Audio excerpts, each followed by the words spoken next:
Hi hello friends, എല്ലാ കൂട്ടുകാർക്കും നമ്മുടെ ഇന്നത്തെ അടിപൊളി എപ്പിസോഡിലേക്ക് തന്നെ സ്വാഗതം കേട്ടോ. സോറി, ഇന്ന് റിവ്യൂ ഇടാൻ കുറച്ചൊന്ന് വൈകിപ്പോയിട്ടോ. അങ്ങനെ നമ്മുടെ പാർവതിയും അതുപോലെ തന്നെ പ്രിയനും കൂടി ഒരു ട്രാപ്പ് പോലെ ഒരുക്കാണ് നമ്മുടെ കരിനാഗൻ സാറിൻ്റെ പാർവതി നമ്മുടെ മുക്തിയുടെ വായിൽ നിന്ന് സത്യങ്ങളൊക്കെ അറിയാൻ വേണ്ടി. അതിനു വേണ്ടി ജയന്തി മോഹനും കൂടെ തന്നെ നിൽക്കുന്നുണ്ട് കേട്ടോ. പ്രിയൻ ചോദിക്കുന്നുണ്ട്, നിന്റെ ഐഡിയ എന്താണ് പാറു എന്ന് ചോദിക്കുമ്പോൾ അതൊക്കെ ഞാൻ പറഞ്ഞുതരാം. കരിനാഗൻ സാറിൻ്റെ ഫോണ് നിങ്ങൾ അടിച്ചു മാറ്റണം. അതുപോലെ തന്നെ മുക്ത മേഡത്തിൻ്റെ ഫോൺ ഞാൻ എങ്ങനെയെങ്കിലൊക്കെ മാറ്റിക്കോളാം. അല്ല, നീ എങ്ങനെ മാറ്റുമെന്നാണ് പറയണത്, അതൊക്കെ ഉണ്ടെന്നേ എന്ന് പറഞ്ഞിട്ട് പാറു ഒരു ഗ്ലാസ് കോഫി ആയിട്ട് മുക്തയുടെ അടുത്തേക്ക് പോവാട്ടോ. മുക്തക്ക് കോഫി കൊടുക്കുന്നുണ്ട്. ആ സമയത്ത് മുക്ത പാറുവിനെ കുറ്റപ്പെടുത്താണ്. എന്നാലും നീ ആള് കൊള്ളാലോടി, ഈ ഗോഡൌൺ വെച്ചിട്ട് തന്നെ വേണമായിരുന്നോ നിങ്ങളുടെ ഈ പരിപാടി? അല്ല, ഈ പരിപാടി തുടങ്ങിയിട്ട് എത്ര നാളായി, എന്നോട് സത്യം പറ എന്നൊക്കെ പറയാണ്. അതൊന്നും കേട്ട് മറുപടി പറയുന്നില്ല കേട്ടോ. പാറുവിന്റെ ദേഷ്യം വരുന്നുണ്ടെങ്കിൽ സഹിച്ച് നിൽക്കണം. മുക്തയുടെ ഫോൺ പാറു നോക്കുന്നുണ്ട്. അത് സൈഡിൽ തന്നെ ഉണ്ട് കേട്ടോ. ഇതെങ്ങനെയൊന്ന് അടിച്ചു മാറ്റാം? ഇവരാണെങ്കിൽ എന്നെ തന്നെ നോക്കിക്കൊണ്ടിരിക്കാണല്ലോ. കണ്ണൊന്ന് മാറ്റാണെങ്കിൽ വേഗം ഫോൺ അടിച്ചു മാറ്റായിരുന്നു എന്ന് വിചാരിച്ചിരിക്കുന്ന സമയത്ത് പെട്ടെന്ന് മുക്ത അപ്പുറത്തേക്ക് ശ്രദ്ധ തിരിയുമ്പോഴേക്കും വേഗം തന്നെ പാർവതി ഫോൺ എടുത്തിട്ട് സാരിയുടെ തുമ്പിലിങ്ങനെ ഒളിപ്പിച്ചു വെക്കുവാട്ടോ. ശേഷം, മേഡം പറഞ്ഞതൊക്കെ ശരിയാ, ഞാൻ തെറ്റ് ചെയ്തു പോയി മേഡം. എനിക്ക് പ്രിയഞ്ചേട്ടനെ ഭയങ്കര ഇഷ്ടമാണ്, പ്രിയഞ്ചേട്ടനെ എന്നെ ഇഷ്ടമാണ്, ഞങ്ങൾക്ക് രണ്ടുപേർക്കും ഒരുമിച്ച് ജീവിക്കണം മേഡം, ഞങ്ങൾ രണ്ടുപേരും പ്രണയിച്ചുകൊണ്ടിരിക്കുകയാണ് എന്നൊക്കെ പറയുമ്പോൾ മുക്തക്ക് സന്തോഷമാവാണ്. അമ്പടി കേമേ, അപ്പോ ഞങ്ങൾ ആ ട്രാപ്പ് ഒരുക്കിയത് വെറുതെ ആയില്ല. ഇവരുടെ ഉള്ളിൻ്റെ ഉള്ളിൽ ഒരു ഇഷ്ടവും സ്നേഹവും ഒക്കെ ഉണ്ട്. അത് പുറത്ത് പറയാതിരിക്കും, മറ്റുള്ളവർ അറിയിക്കാതിരിക്കുകയാണ് രണ്ടും കൂടിയിട്ട്. എന്തായാലും നല്ല അടിപൊളി അവസരം തന്നെയാണ് കിട്ടിയിരിക്കുന്നത്. എന്തായാലും കൈലാസിനെ എനിക്ക് തന്നെ സ്വന്തമാകും എന്നൊക്കെ പറഞ്ഞിട്ട് മുക്തി ഇങ്ങനെ സന്തോഷിപ്പിക്കുമ്പോൾ, മേഡം എന്തിനാ പോയിക്കോട്ടെ, കോഫിയുടെ കപ്പ് ഇന്നാ നമ്മൾ കൊടുക്കാണ്. ശരി മേഡം എന്നൊക്കെ പറഞ്ഞിട്ട് പാർവതി പുറത്തേക്ക് പോവാട്ടോ. പാർവതിയുടെ കയ്യിൽ ഒന്നും തന്നെ കാണുന്നില്ല. അപ്പോൾ പ്രിയൻ ചോദിക്കുന്നുണ്ട്, മോഹനും ഒക്കെ ചോദിക്കുന്നുണ്ട്, അല്ല എന്തായി, ഒന്നും ആയില്ലേന്ന് ചോദിക്കുമ്പോൾ പെട്ടെന്ന് തന്നെ പാർവതി സാരിയുടെ ഇടയിൽ നിന്ന് ആ ഫോൺ എടുത്ത് കാണിക്കുകയാണ്. അതെ കണ്ടില്ലേ, ഫോൺ കിട്ടിയേ എന്ന് പറയുമ്പോഴേക്കും ഹാവോ സമാധാനായി, ഫോൺ കിട്ടിയാലോ, ഇനി എന്താ അടുത്ത പ്ലാൻ ചോദിക്കുമ്പോൾ, ഈ ഫോണിലെ നമുക്ക് ഇവർ പരസ്പരം വിളിച്ചേക്കണതും പിന്നെ പല പരിപാടികളുടെ സംഭവങ്ങളൊക്കെ ഇവിടെ ഫോണിലുണ്ട്. മുക്താ മേഡത്തിന് ഒരു സ്വഭാവം ഉണ്ടല്ലോ, എന്തുണ്ടെങ്കിലും വീഡിയോ പകർത്തുന്ന സ്വഭാവം, അതുപോലെ എന്തെങ്കിലും ഇതിലുണ്ടെങ്കിൽ നമുക്ക് ഈസി ആയിട്ട് ഇത് കണ്ടുപിടിക്കാന്നേ എന്നൊക്കെ പറഞ്ഞിട്ട് കരിനാഗത്തിന്റെ മുക്തിയുടെ ഫോണൊക്കെ സെർച്ച് ചെയ്ത് അവരുടെ ഫോണിൽ എന്തൊക്കെയുണ്ട് അതൊക്കെ തന്നെ നോട്ട് ചെയ്ത് വെക്കുകയാണ്.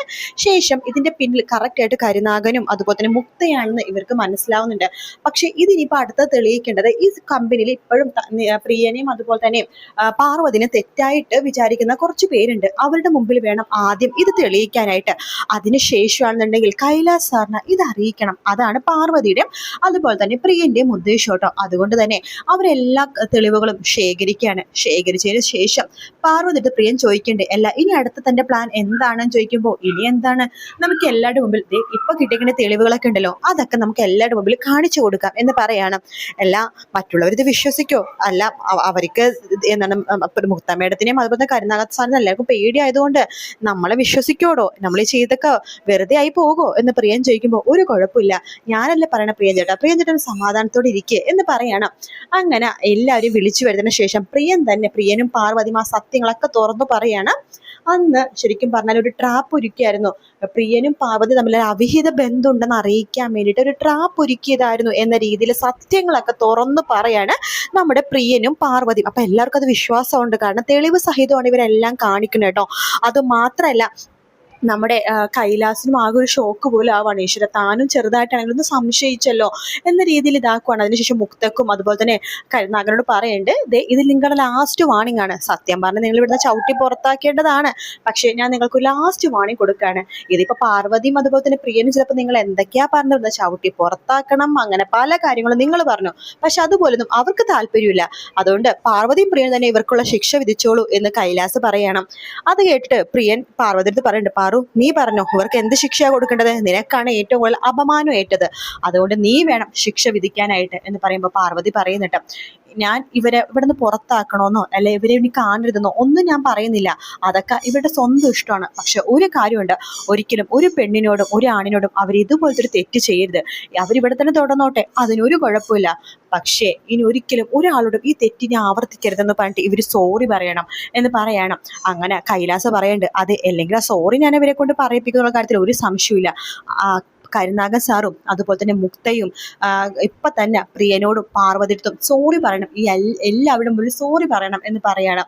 അങ്ങനെ നാണം കെട്ട് മുക്തയും കരുനാഗനും കൂടി ചേർന്ന് പാർവതിയെടുത്തും പ്രിയനോടും സോറി പറയാണ്. അങ്ങനെ അവരുടെ തെറ്റ് എല്ലാവരും മനസ്സിലാക്കാട്ടോ. അവർ തെറ്റ് ചെയ്തത് ആരാണെന്നൊക്കെ ശരിക്കും മനസ്സിലാക്കാണ്. പ്രിയനോടും പാർവതിയുടെ അവിടുത്തെ എല്ലാ സ്റ്റാഫുകളും സോറി പറയേണ്ടത് തെറ്റിദ്ധരിച്ചതില്. അങ്ങനെ മുക്തയും കരുനാഗനും തോറ്റതിന്റെ ആ ഒരു ടെൻഷനിൽ ഇങ്ങനെ നിൽക്കണം. ഇങ്ങനത്തെ ഒരു പണി അവർ തരുമെന്ന് ഒട്ടും പ്രതീക്ഷിച്ചില്ല. ഇതിന് ഞാൻ തിരിച്ചടി കൊടുത്തിരിക്കും എന്നൊക്കെ പറഞ്ഞിട്ട് മുക്ത വലിയൊരു തിരിച്ചടി പാർവതിക്ക് കൊടുക്കാൻ വേണ്ടി നിൽക്കാട്ടോ. വേറൊന്നുമല്ല, പാർവതിയുടെ ജീവൻ കളയുന്ന രീതിയിലുള്ള പ്രവൃത്തിയാണ് മുക്ത ഇനി ചെയ്യാൻ പോണട്ടോ. കാരണം അവള് കുറച്ചൊന്നുമല്ല സ്മാർട്ട്നെസ് കളിച്ചത്, അവൾ ഓവർ സ്മാർട്ടായി ഭയങ്കരമായിട്ട്. അത് എൻ്റെ മുമ്പിൽ ആദ്യമായിട്ട് ഞാൻ ഇതുപോലെ നാണം കിട്ടി ഒരു സ്ഥലത്ത് നിൽക്കണത്. ഈ നാണക്കേട് എനിക്ക് വരുത്തിച്ചത് അവള് ആ പാർവതി, ആ നാട്ടും പ്രദേശത്ത് വന്ന പാർവതി, അവളുടെ കൂടെ ആ പ്രിയനും ഉണ്ടായിരുന്നു. എന്തായാലും ഞാൻ അവർക്കിട്ടൊരു ഉഗ്രം പണി കൊടുക്കും. അവൾ ഒരിക്കലും തല പൊക്കാൻ പറ്റാത്ത രീതിയിലേക്ക് നാണക്കേടിലേക്ക് ഞാൻ അവളെ തള്ളിവിടും എന്നൊക്കെ പറയാണ്. അപ്പൊ കരുനാഗൻ ചോദിക്കണ്ടല്ല, മുക്തമ്മയുടെ എന്താ ഉദ്ദേശിക്കുന്നത്? അതൊക്കെ ഞാൻ ഗുണ്ടകളെ വെച്ച് ചെയ്യിപ്പിച്ചോളാം. എന്തായാലും ഇനി മുക്ത ഒരിക്കലും ഞാനായിട്ട് ഒന്നും ചെയ്യില്ല, ഗുണ്ടകളെല്ലാം ചെയ്തോളും. അവൾ ഇനി ജീവനോടെ വേണ്ട, എന്നെ നാണം കെടുത്തി അവളിനി ജീവനോടെ വേണ്ട. ഇതോടുകൂടി തന്നെ കൈലാസിന് അവളോടുള്ള പ്രണയം കൂടിയിട്ടേ ഉണ്ടാവുള്ളൂ, ഒരിക്കലും കുറഞ്ഞിട്ടുണ്ടാവില്ല. പ്രിയനും പാർവതിയും അങ്ങനെ ഗോഡൌണിൽ കണ്ടപ്പോൾ ഞാൻ വിചാരിച്ചത് കൈലാസ് രണ്ടുപേരും അടിച്ച് പുറത്താക്കും, പാർവതിയുടെ അടുത്തുള്ള അവന്റെ പ്രണയം എല്ലാം തീർന്നു എന്ന് വിചാരിച്ചു. പക്ഷേ അവനൊരു സംശയം ഉണ്ടായില്ല. അവളെ സംശയം ഉണ്ടായില്ല എന്ന് മാത്രമല്ല, ഇപ്പൊ ഇതും കൂടി ആയപ്പോഴേക്കും അവളെ ദേവത എന്ന് പറഞ്ഞിട്ട് തലയെ കൊണ്ടുവന്ന് വെക്കുകയാണ്. എനിക്കിത് കാണാനും കേൾക്കാനും ഒന്നും വയ്യ. അതുകൊണ്ട് തന്നെ അവർക്കിട്ടൊരു പണി ഞാൻ കൊടുത്തിരിക്കും കരുനാഗൻ. അതിനെ തന്റെ സഹായം കൂടി എനിക്ക് വേണം. ഞാൻ എന്ത് സഹായം മേഡം ചെയ്യേണ്ടത്? എന്റെ എല്ലാ സഹായവും മേഡത്തിനുണ്ടാകും എന്ന് പറയാണ്. എക്കില്ലേ, നമുക്കൊരു കാര്യം ചെയ്യാം. ആ പാർവതിയാണ് ആദ്യം ഇവിടെ നിന്ന് അടിച്ചു പുറത്താക്കേണ്ടത്. അവള് പോയിക്കഴിഞ്ഞാൽ പ്രിയൻ പിന്നെ തല പൊക്കാണെന്ന് പോണില്ല. പക്ഷെ പ്രിയനെ അടിച്ചു പുറത്താക്കിയിട്ട് ഒരു കാര്യമില്ല. കാരണം കൈലാസ് അവൾ ഒരിക്കലും ഇവിടെ നിന്ന് പുറത്താക്കില്ല. കൈലാസിനെ വിവാഹം കഴിക്കത്തില്ല. അറിയാലോ, കൈലാസിന്റെ മനസ്സിൽ അവളാണ് ആ പാർവതി. അതുകൊണ്ട് അവളെ തന്നെയാണ് ഇവിടെ നിന്ന് ആദ്യം അടിച്ചു പുറത്താക്കേണ്ടത്. അവളുടെ ഒരു നാട്ടുംപുറം, ഒരു നാട്ടും മഹിമയും, ഒരു ശാലീന സൗന്ദര്യം, എന്തൊക്കെയാണ് അവന്റെ പുകഴ്ത്തല്. എന്തായാലും ഒരു കാര്യം കാണിച്ചില്ല, അവളെ പറ്റുമെങ്കിൽ നാളെ തന്നെ ഒരു കൊട്ടേഷൻ ടീമിനെ ഏർപ്പാടാക്കി അവളെ കൊന്നു കളയണം എന്ന് പറയാണ്. മേഡം എന്താ ചെയ്തോ, ഞാൻ മേഡത്തിന്റെ കൂടെ തന്നെ ഉണ്ടെന്ന് കരുനാഗൻ പറയണം. അങ്ങനെ പാർവതിക്കിട്ടൊരു ഉഗ്രം പണി തന്നെ നമ്മുടെ മുക്തയും കരുനാഗനും കൊടുക്കുന്നുണ്ട്. പക്ഷെ അതൊക്കെ നമുക്ക് അടുത്ത ആഴ്ച കാണാൻ പറ്റുള്ളൂ. ഇപ്പൊ ഈ ആഴ്ച നാളെ കാണാൻ പോണ ഭാഗം എന്ന് പറയണത് മുക്തയുടെയും കരുനാഗത്തിന്റെ തനി നിറം എല്ലാവരുടെ മുമ്പിൽ വലിച്ചു പറിച്ച് കളയാൻ പോണ പാർവതി കേട്ടോ. ഇത്രയും നാൾ കണ്ട പാറുവിനെ പോലെയല്ല നമ്മൾ നാളത്തെയും മറ്റന്നാളത്തെ എപ്പിസോഡിൽ കാണാൻ പോണത്.